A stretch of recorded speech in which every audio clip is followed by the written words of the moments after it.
The first time I heard the plow hit my fence, it sounded like someone dragging a steel blade across a chalkboard at 5:30 in the morning, and that's when I knew this wasn't an accident. The engine growled low and heavy, diesel fumes hanging in the frozen air, and before I even stepped outside, I could feel it. The vibration through the floorboards, the kind that doesn't belong on your property unless you invited it. I opened the front door and the cold hit me like a wall, sharp enough to sting my lungs. And there it was, another mountain of snow, easily 6 feet high, piled right along my driveway like someone was building a barricade overnight. The HOA truck rolled away without slowing down, orange lights flashing, like they'd just taken out the trash instead of dumping half the street onto my land. My name's Ethan Caldwell, and I bought this place for one reason: quiet. No shared walls, no noise, no neighbors breathing down your neck about what color your mailbox should be. Just a half-acre, a clean driveway, and enough space to finally feel like I owned something that couldn't be taken from me. At least, that's what I thought. The first snowfall that winter, I let it slide. Figured the plow guy misjudged the line. Snowfalls, people make mistakes. But then it happened again. And again. Every storm, same routine. They'd clear their precious little HOA streets down to bare asphalt, then push every last inch of it across the property line like my land was some kind of dumping zone. By January, I wasn't parking in my driveway anymore. I was carving a path through frozen piles that refroze overnight into something closer to concrete than snow.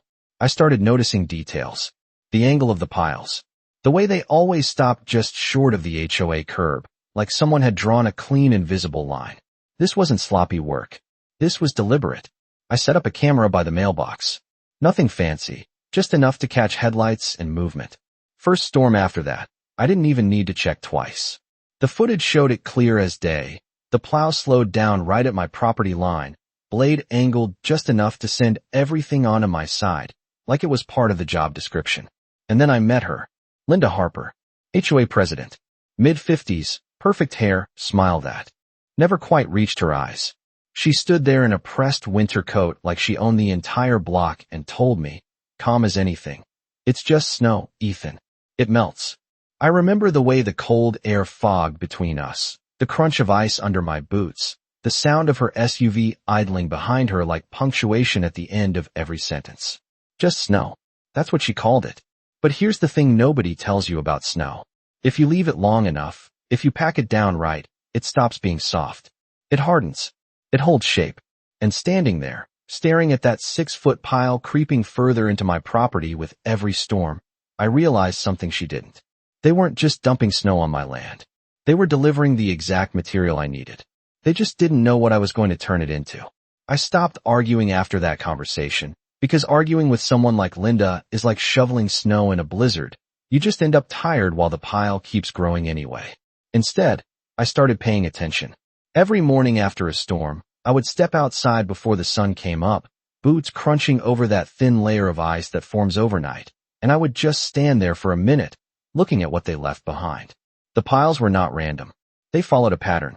Each pass of the plow added another layer, another angle, another compacted section where the weight pressed down just enough to squeeze the air out. By mid-January, those piles were no longer soft. They had weight, density. You could hit them with a shovel and feel the resistance travel up your arms like you were striking packed gravel. I ran my glove across the surface one morning and felt that smooth crust forming, the kind that shines a little under porch light. That is when the idea started taking shape. I did not rush it. That was the difference between me and them. They acted fast, loud, always in a hurry to enforce something. I worked slow, measured. I pulled out a tape measure and started marking distances from my property line. 10 feet in, 15 feet. I noted how far the snow pushed each time, how the base kept widening with every storm. The camera kept recording.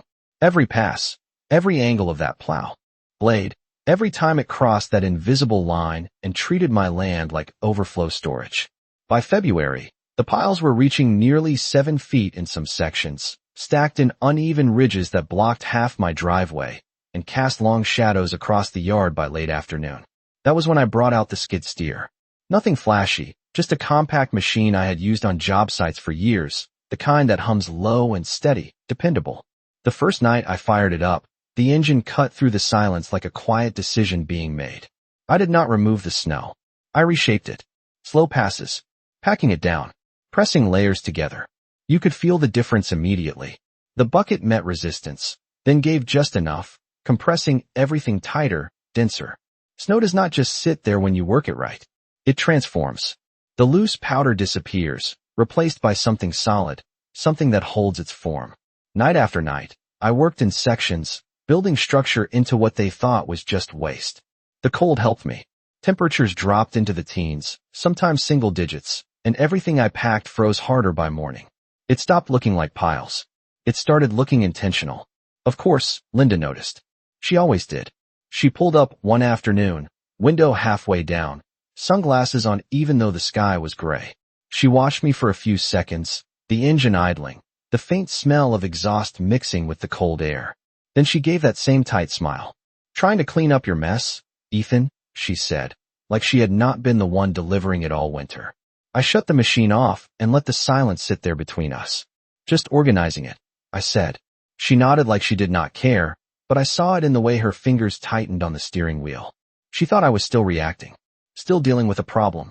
What she did not understand was that I had already moved past that. I was not dealing with the snow anymore. I was building something with it. By the second week of February, the snow stopped looking like something that had been dumped and started looking like something that had been designed. The edges were cleaner, straighter. You could stand at the end of my driveway and see the lines I had carved into it, each pass of the machine tightening the shape, compressing it into something that felt permanent. The surface had that dull shine to it now, like packed ice at a skating rink, and when the wind picked up, it did not scatter anything anymore. It just slid across the top, whispering instead of blowing. I kept the camera running, not because I needed more proof, but because I wanted a record of every step, every delivery they made, every layer they added without realizing it. One morning, right after a heavy overnight storm, I stepped outside and the air was so cold it burned the inside of my nose. The kind of cold that locks everything in place. I walked the length of the build-up, boots crunching, and tapped the side with a metal shovel. The sound came back sharp and hollow, more like striking wood than snow. That was when I knew it was ready. Not finished. Ready.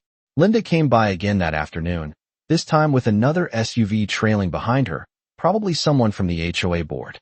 They both sat there for a minute, engines idling, watching me work. I did not stop. I angled the bucket, pressed another section into place, and backed up slowly, letting the machine hum fill the space between us. Finally, she stepped out, heels clicking against the frozen ground, careful with each step. "You cannot just pile that up like this," she said, her voice carrying that same controlled edge, like she was used to being listened to. I shut the engine down and the silence dropped hard around us. "It is on my property," I said, simple, flat. She glanced at the structure, then back at me. "It is going to cause problems." I nodded once. It already did. For a second, she did not have a response, and that was the first crack I had seen in her confidence all winter. She turned, got back in her SUV, and drove off without another word, but I noticed something different. The next storm came, and for the first time, the plow hesitated. You could see it in the footage later. The truck slowed earlier than usual, the blade adjusting, like the driver was not sure how close he should get anymore. But habit is a powerful thing. He made the pass anyway.